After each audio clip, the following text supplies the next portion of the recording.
नमस्कार. चला, आज एका फारच सुंदर जपानी संकल्पनेबद्दल बोलूया.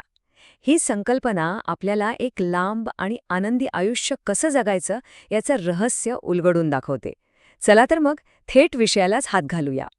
कधी विचार केलाय का की जपानमधले लोक इतकं दीर्घायुष्य कसं काय जगतात? असं काय आहे त्यांच्याकडे जे त्यांना रोज सकाळी अगदी उत्साहाने उठायला मदत करतं? आणि सगळ्यात महत्त्वाचं, आपणही तसंच एक अर्थपूर्ण आयुष्य जगू शकतो का? हेच ते काही प्रश्न आहेत ज्यांची उत्तर आपण आज शोधणार आहोत.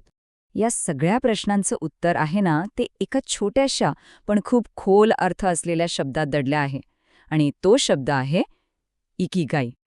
तर हे इकिगाई म्हणजे नेमकं काय? बघा, हा शब्द दोन भागांमध्ये मोडतो. इकी म्हणजे जीवन आणि गाई म्हणजे कारण.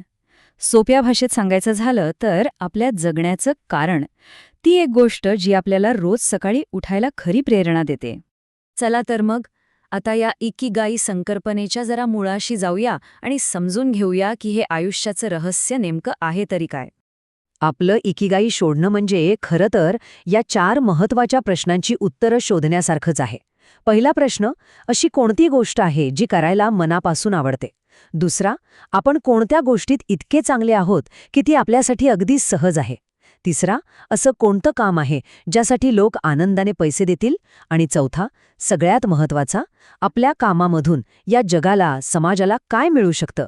जिथे या चारही प्रश्नांची उत्तरं एकत्र मिळतात ना, बरोबर त्याच ठिकाणी आपलं इकिगाई दडलेलं असतं. आता एक इंटरेस्टिंग गोष्ट, आपण जपानमधील एका अशा खास बेटावर जाणार आहोत जिथे लोक फक्त इकिगाईबद्दल बोलत नाहीत, तर ते प्रत्यक्ष जगतात. आणि या बेटाचं नाव आहे ओकिनावा.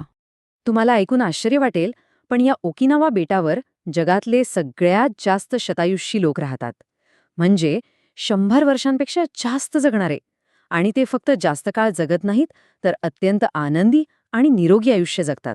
त्यांच्या या दीर्घायुष्याचं एक महत्त्वाचं रहस्य त्यांच्या खाण्याच्या सवयीत दडलंय. तिथे एक म्हण आहे, हारा हाचिबू. याचा सोपा अर्थ आहे की आपलं पोट कधीच गच्च भरायचं नाही, फक्त 80%च खायचं. यावरून कळतं की खाण्यापिण्यातला संयम किती महत्त्वाचा आहे. ओकिनावातील लोकांची जीवनशैली ही खूप वेगळी आहे. ते रोज न चुकता बागकाम किंवा चालण्यासारखे हलके व्यायाम करतात. त्यांचे मोवाय नावाचे खूप घट्ट सामाजिक गट असतात. म्हणजे लहानपणापासूनचे मित्रमैत्रिणी जे आयुष्यभर एकमेकांना भावनिक आणि आर्थिक आधार देतात. आणि सगळ्यात भारी गोष्ट म्हणजे त्यांच्या डिक्शनरीत रिटायरमेंट हा शब्दच नाहीये. ते आयुष्यभर आपल्या आवडीचं काम करत सक्रिय राहतात.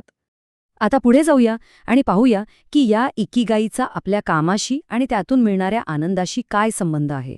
यालाच मानसशास्त्रात फ्लो स्टेट असं म्हणतात. फ्लो स्टेट ही एक अशी अवस्था आहे जिथे आपण आपलं काम इतक्या एकाग्रतेने आणि आवडीने करत असतो की आपल्याला वेळेचं भानच राहत नाही. तासचे तास निघून जातात आणि कळतही नाही. जे लोक आपलं इकिगाई शोधतात ते अनेकदा याच फ्लो स्टेटमध्ये काम करतात. आणि याचा फायदा काय? तर ताण कमी होतो आणि कामात खरा आनंद मिळतो. तर मग प्रश्न येतो की आपलं स्वतःचं इकिगाय कसं शोधायचं, बरोबर? त्यासाठी ना स्वतःला काही सोपे पण खूप महत्त्वाचे प्रश्न विचारावे लागतील. सगळ्यात पहिला प्रश्न, अशी कोणती गोष्ट आहे जी करताना इतका आनंद मिळतो की वेळेचं भानच राहत नाही? मग ते चित्र काढणं असेल, गाणं म्हणणं असेल किंवा अगदी लोकांना मदत करणं असेल. थोडा विचार करा बरं.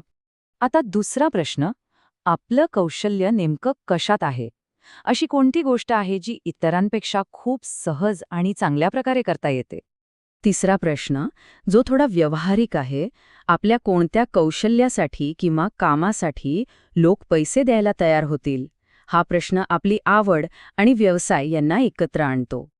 आणि शेवटचा चौथा प्रश्न, आपल्या कामामुळे, आपल्या कौशल्यामुळे या जगाची कोणती गरज पूर्ण होऊ शकते? आपलं काम समाजासाठी कसं उपयोगी ठरू शकतं?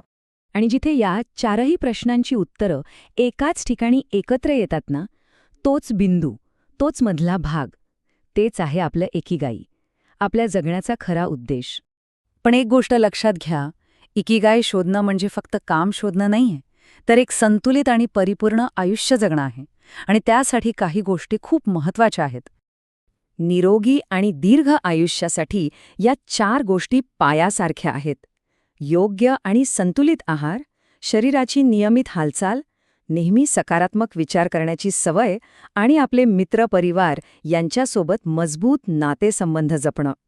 हे शरीर आणि मन यांच्यातील संतुलनाचं एक सुंदर सूत्र आहे. आणि शेवटी इकिगाई आपल्याला हेच तर शिकवतं की आनंद हे कुठेतरी पोहोचण्याचं ठिकाण नाहीये, तर तो एक प्रवास आहे. रोज सकाळी उत्साहाने उठणं आणि आपलं आवडतं काम करत राहणं हाच खरा आनंद आहे. तर मग आजपासनं स्वतःला हा एक प्रश्न नक्की विचारा. मी का जगतो आहे? ज्या दिवशी याचं उत्तर मनापासनं सापडेल, त्या दिवसापासनं आपलं आयुष्य एका नव्या, सुंदर दिशेने प्रवास सुरू करेल.